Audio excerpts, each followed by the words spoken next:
मेरी बहनें, माताएं, मेरे टीचर साथी, मेरे स्कूल के प्यारे बच्चे, स्टाफ, सभी का आज मेरे यहाँ से जाने के अवसर पर जो बैठक की गई है उसके लिए आप सभी का बहुत बहुत धन्यवाद। आप आए इस कार्यक्रम में, उसके लिए भी आपका बहुत बहुत धन्यवाद। और ये ईश्वर की कृपा है कि मेरे भाई जी, मेरा बड़ा भाई तो कोई है नहीं, तो यही मेरे भाई जी हैं और ये मेरे साथ हमेशा ही मुझे प्रणाम करते रहे हैं, मेरे दुख के हालचाल पूछते रहे हैं। मैं भले ही इनको याद नहीं कर पाऊँ, लेकिन इन्होंने कभी मुझे याद करना नहीं छोड़ा। तो ये इस इलाके की एक महानतम विभूति जिनको मैं कह सकती हूँ वो है। ऐसे व्यक्ति नहीं मिलते हैं। मेरे परेशानी के समय भी इन्होंने मुझे को बहुत हिम्मत बंधाई और हमेशा मुझे प्रोत्साहित किया है। मेरी दादी हैं जिन्होंने इस स्कूल को अपनी ये जमीन दी है, दान दी है। तो और हमारे भाई जी ने भी अपनी वाली जमीन जो है, हमारी बिल्डिंग थी जूनियर हाई स्कूल की, वो बिल्डिंग दान की थी। तो मेरी कोशिश रही थी कि उस बिल्डिंग को मैं एक अच्छे रूप में उसको बना के जाऊं। चाहे वो टीचर्स के लिए हॉस्टल के लिए भी मैंने कोशिश की थी, फिर मैंने बच्चों के लिए बैडमिंटन के हिसाब से या कंप्यूटर के हिसाब से भी मैंने उस बिल्डिंग को बनाने के लिए आवेदन किया था कि उस बिल्डिंग की लकड़ी बहुत अच्छी थी और इसलिए मैं चाहती थी कि उस बिल्डिंग का विकास हो और जो जमीन हमारी दान की हुई जमीन हमको मिली थी उसका विकास होना चाहिए, ये मेरी सोच थी। उसके लिए मैंने काफी प्रयास किया, भाई जी को भी मैंने बोला इसके लिए, तो वो भी तैयार थी।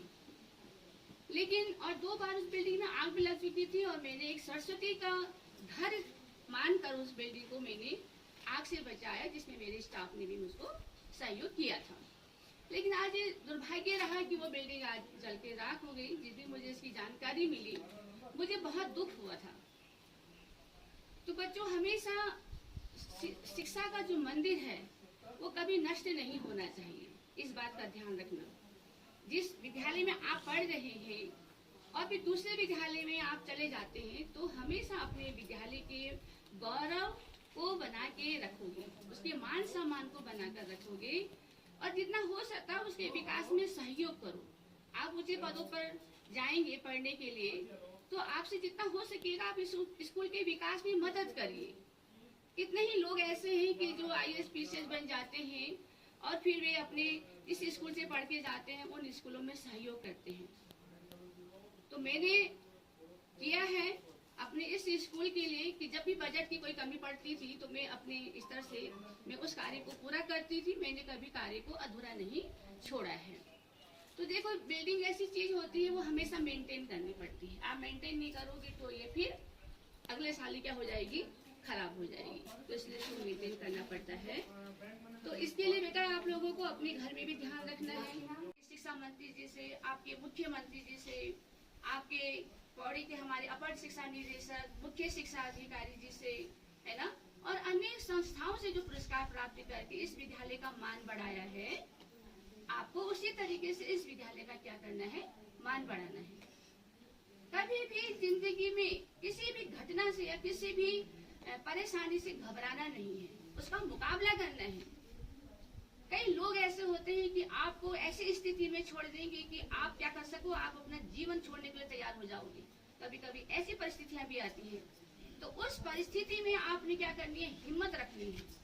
उस परिस्थिति से बाहर निकल के आपने आगे बढ़ना है। तो हमेशा इस बात का ध्यान रखना, कभी भी कोई गलत कदम नहीं उठाओगे। आपकी बढ़ती उम्र है, अभी आप डिग्री कॉलेज आओगे पढ़ने के लिए, तो कभी भी कोई गलत कदम नहीं उठाओगे। देखो, हमारी स्नेहा बच्ची है, आजकल पॉलिटेक्निक कर रही है और कई बच्चे हमारे जो हैं आगे बढ़ रहे हैं, अच्छे क्षेत्रों में कार्य कर रहे हैं, कोई रोजगार भी कर रहे हैं, नौकरी भी कर रहे हैं। तो आप सभी बच्चों की मैं दुआ करूंगी कि ईश्वर आपको खूब तरक्की दे, अच्छे पदों पर आप कार्य करें और जब आपकी नौकरी लगेगी या अच्छा रिजल्ट होगा तो मुझे भी खबर करना, ठीक है। मैं तो आपके साथ व्हाट्सएप पर अटैच हुई आप मुझे खबर करोगे। ठीक है बेटा, कोई और परेशानी, कोई कुछ